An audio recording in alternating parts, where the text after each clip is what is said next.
We're going to kick things off with a little versus battle between artists. So the goal is today, we're going to predict on who has more Spotify listeners. And there's a mix of modern artists and retro artists. And so who has more Spotify viewers? Yeah, Spotify listeners. Listeners. Yeah. So we'll show you two artists, and we're both gonna try to guess. Well, good. I want to guess. I put two retro and two modern together. Oh, okay, gotcha. So understood. All right, let's do it. Let's go. Okay, starting out big, The Weeknd versus Drake. All right, so we're starting out with The Weeknd versus Drake. Automatically, I would think The Weeknd. The Weeknd. Okay, why? Any thoughts? I view The Weeknd as maybe being more international. Okay. And it seems like I see or hear The Weeknd, the name more. Okay. Because I'm not searching out either one. Mm-hmm. Yeah. But just in the periphery, yeah, it seems like The Weeknd would have way more. Fair enough. He kind of tiers to more people, you'd think. The more general audience. That's probably that's what I would think. Okay, I kind of think the same thing. All right, so we're going to go with The Weeknd.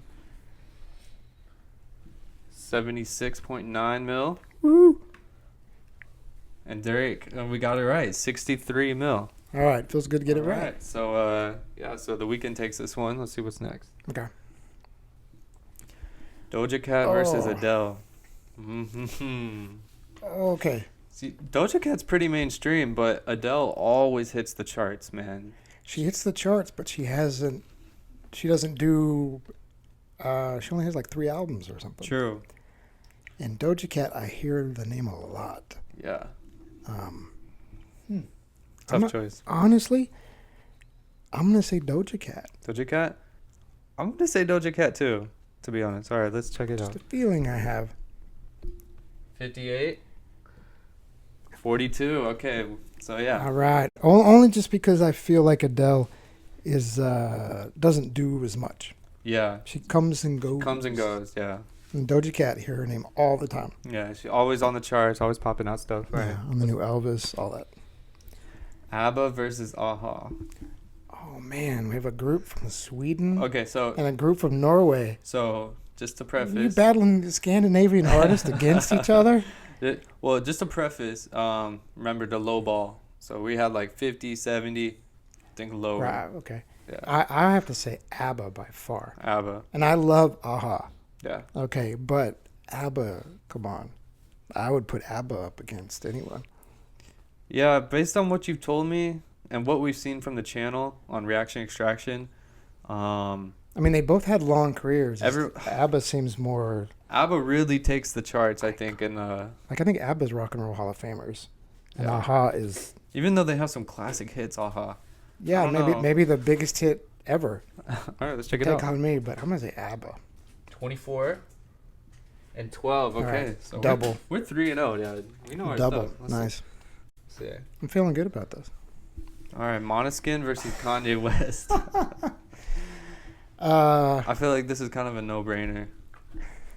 Yeah, it's a no-brainer, only because of longevity. Now, wait a minute. Influence. Now, if you were to start last year or this year and say, ask this question in 10 years, I'm saying Måneskin. You think? For real? Absolutely. I think Måneskin is entering their prime and Kanye is not.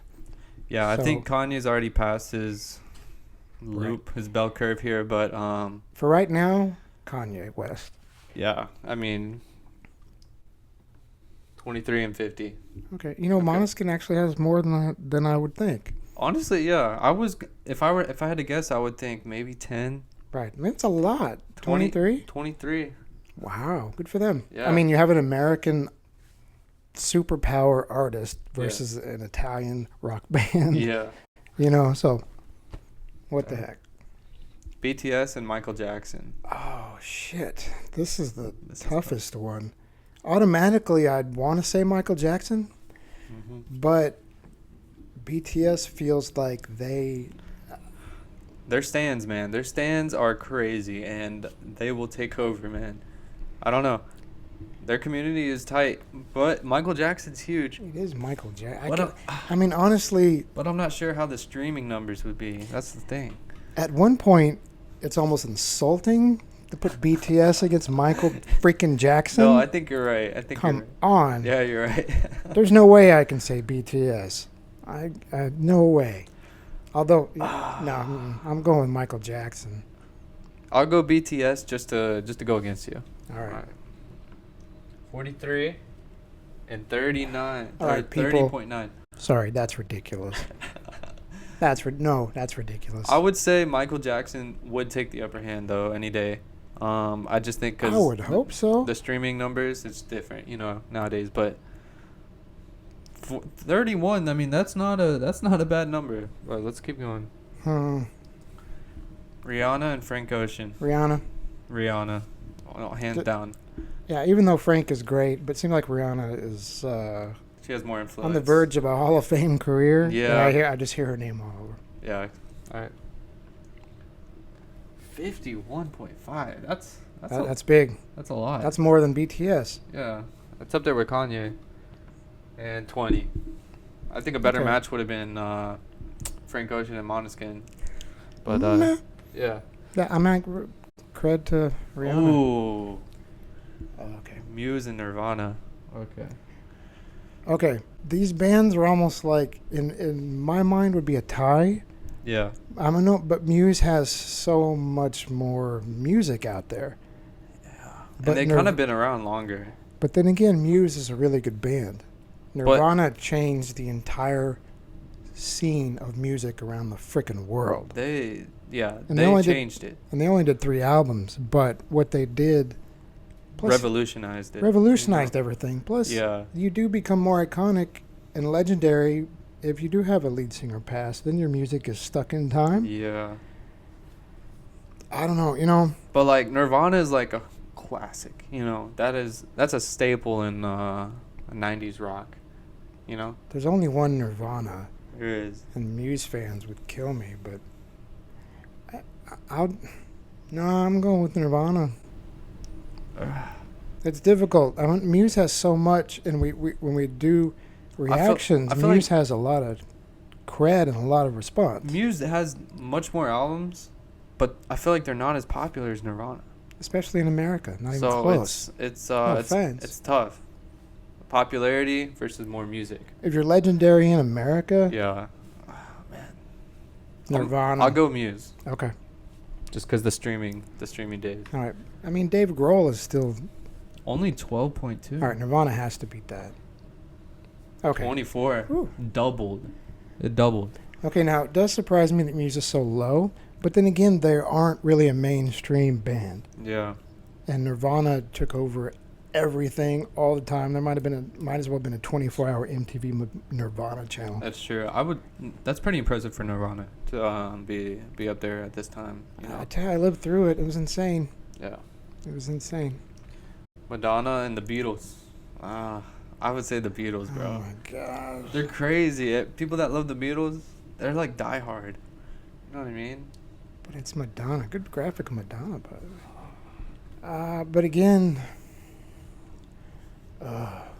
it's tough because Madonna's had a really long career. Yeah, that's true. And she's international, and the Beatles, and she's American. That matters. The Beatles. She was all over the charts. I mean, more modern for sure. On the outside, part of me wants to say the Beatles would be anyone you could put in front of them. Me too. Because it's the Beatles, but then you just put Madonna there. But who's gonna get the streaming? I still say the Beatles. I don't know. They just have that community, that tight knit, like diehard fan base. I'm gonna say the Beatles also. All right. 21.7. 26. Just barely though. Just barely. It was close. It was close, but yeah. Dang, that was difficult. But something inside's like the Beatles. It's hard to pick anybody against the Beatles. Yeah. Even the Madonna. Sorry, Madonna. But Beatles rule that one. Led Zeppelin. Red Hot Chili Peppers. Led Zeppelin. How come? I think their influence on music is much greater than Red Hot Chili Peppers. Okay. Red Hot Chili Peppers have had a nice career, but Led Zeppelin has not only did they have an influential career, but it's kind of like Bob Marley. It's like they never stop. Yeah.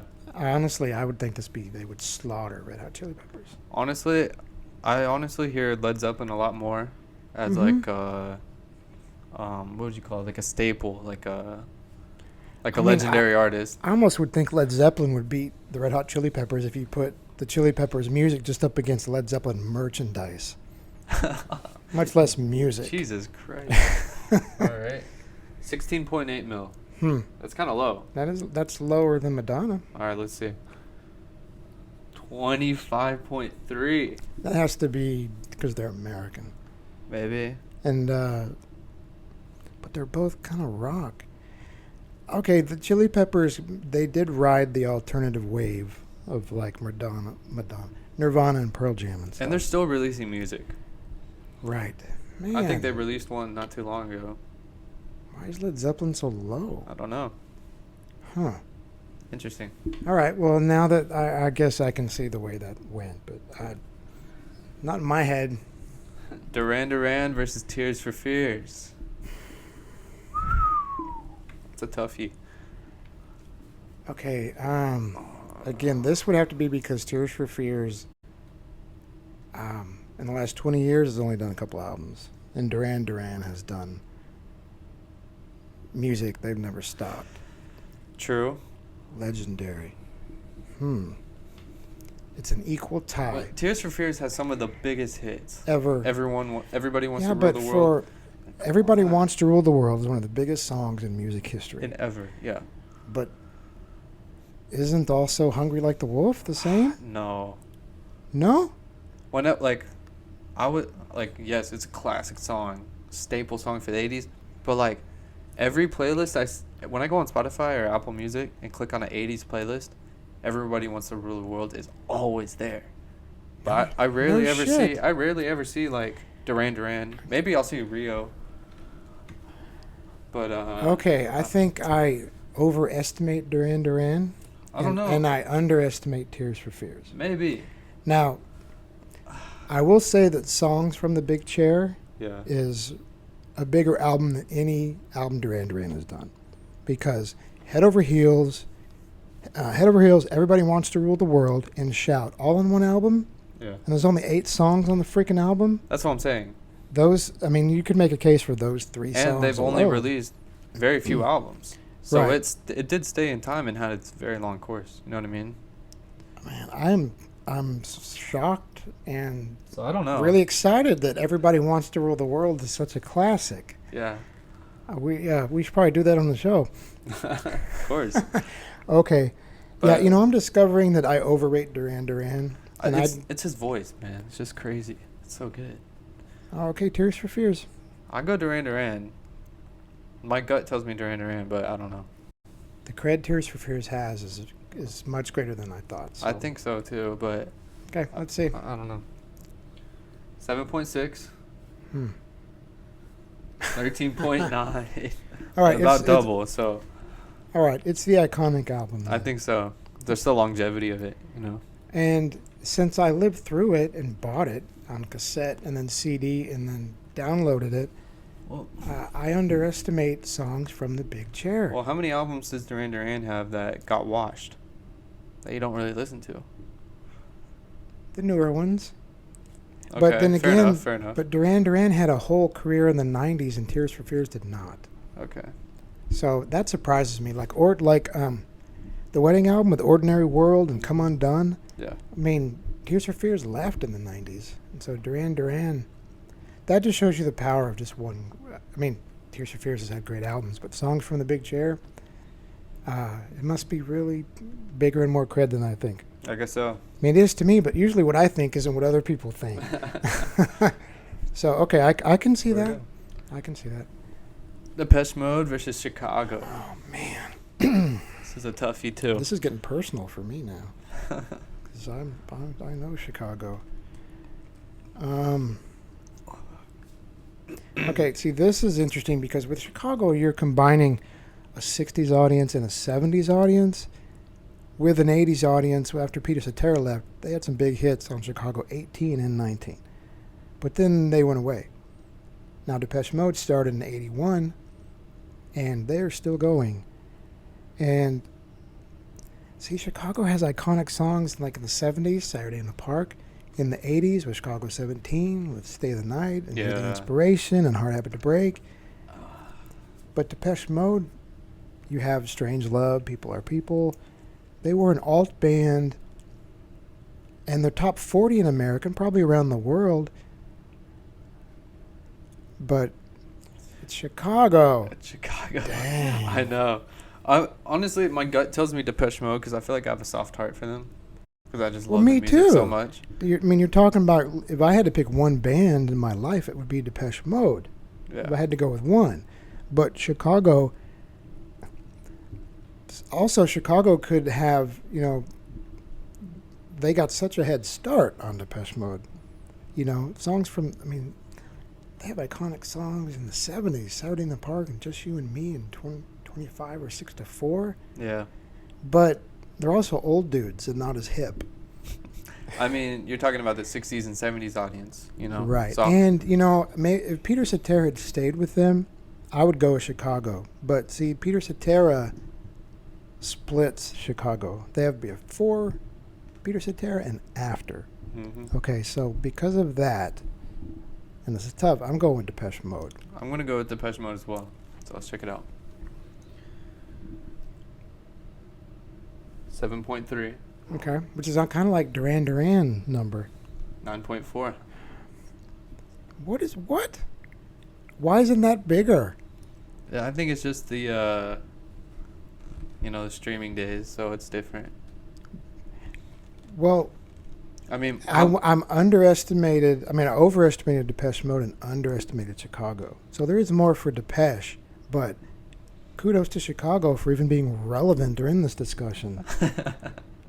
Yeah, it just means there's a lot of old dudes like me that listen to Chicago. Or credit to those dudes, man. Yeah, for real. All right. Sorry. All right, just do that again. Okay. All right, so we have Erasure versus Culture Club. Okay. Now here you have the better band with being Erasure, but Culture Club has an iconic sound, but also an iconic figure with Boy George. Sure, he has the look. The biggest personality of these two is Boy George by far. By far. Without a doubt. Well, who had the bigger audience? Erasure, right? Erasure did, definitely, because they were just as good, and they've only made amazing albums their entire career. It's true. But Erasure started Erasure didn't start till 85, 86, and Culture Club was actually kind of done by then. Really? Yeah. Oh, I did not know that. Yeah. They've done a few albums after their prime, but their prime stopped in 86, and Erasure was just starting. But then compare Andy Bell to Boy George, and it's Boy George. Not to me, I'm Andy Bell. Well, they're both. I love them both. But there's no way that Vince Clarke or Andy Bell has near the status as Boy George. Yeah, just because the iconicness. Vince Clarke's a famous musician, mm-hmm. but Boy George is an iconic personality. Yeah. Like Vince Clarke isn't on The Voice, mm-hmm. but Boy George is. So Culture Club. I'm gonna go Erasure. Okay. 3 mil. Okay. 5.6. Okay. All right. So Dad, I think, has won just about every single one here. It's just because of Boy George. Yeah. Now Erasure. The figure he has. Exactly. He's a towering icon. Yeah. Right. Arctic Monkeys versus Tame Impala. This is a tough one. I really don't know what to put, because you have a British artist versus an Australian artist. I feel like Arctic Monkeys has more longevity. Like, they've been around longer. They've been around longer, and they've been around since the 90s. So they've been building their fan base. And what we've seen on the channel is they're kind of die hard for them. Tame Impala, bro, he's gone viral. He has some huge songs and kind of innovated his sound. Well, he's selling out American Airlines. Yeah, I know. If you're touring America and you're selling out big arenas, you have an audience. Now, okay, here's the thing. Arctic Monkeys would not sell out American Airlines Center in Dallas, but Tame Impala did. Yeah. Doesn't matter, though. I'm going with Arctic Monkeys. All right, I'm going to go with Tame Impala because I did actually go to that concert, so I got to. 27.6. That's big. That's big. 18.3. Yeah. So Okay. Arctic Monkeys takes the win. Longevity, and we've talked to their fans all the time. Yeah. And their fans are passionate, and they've been around longer. Yeah. And doesn't surprise me. Yeah. Oh, that was a good one. Yeah, their fan base is, And put Arctic Monkeys strong. versus. 27. That's big.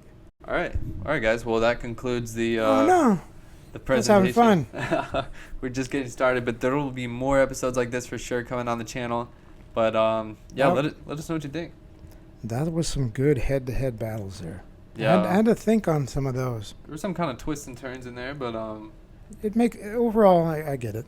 yeah. The only one that pisses me off is the Michael Jackson BTS one. Yeah. Michael Jackson, come on. Yeah. I mean, it's just the streaming era, and it's the fan base though. The BTS fan base is crazy. They're so diehard for them. You know what I Okay, mean? well, I understand, but I also don't. But I'll let it be. All right. Well, thanks for checking this out with us, guys. This is another Reaction Extraction bonus episode. But yeah, we'll catch you in the next episode. Hey, good one. Thanks for joining us. I had fun. Yeah, I did too. I had fun. We'll see you again next time. Thank you. Bye.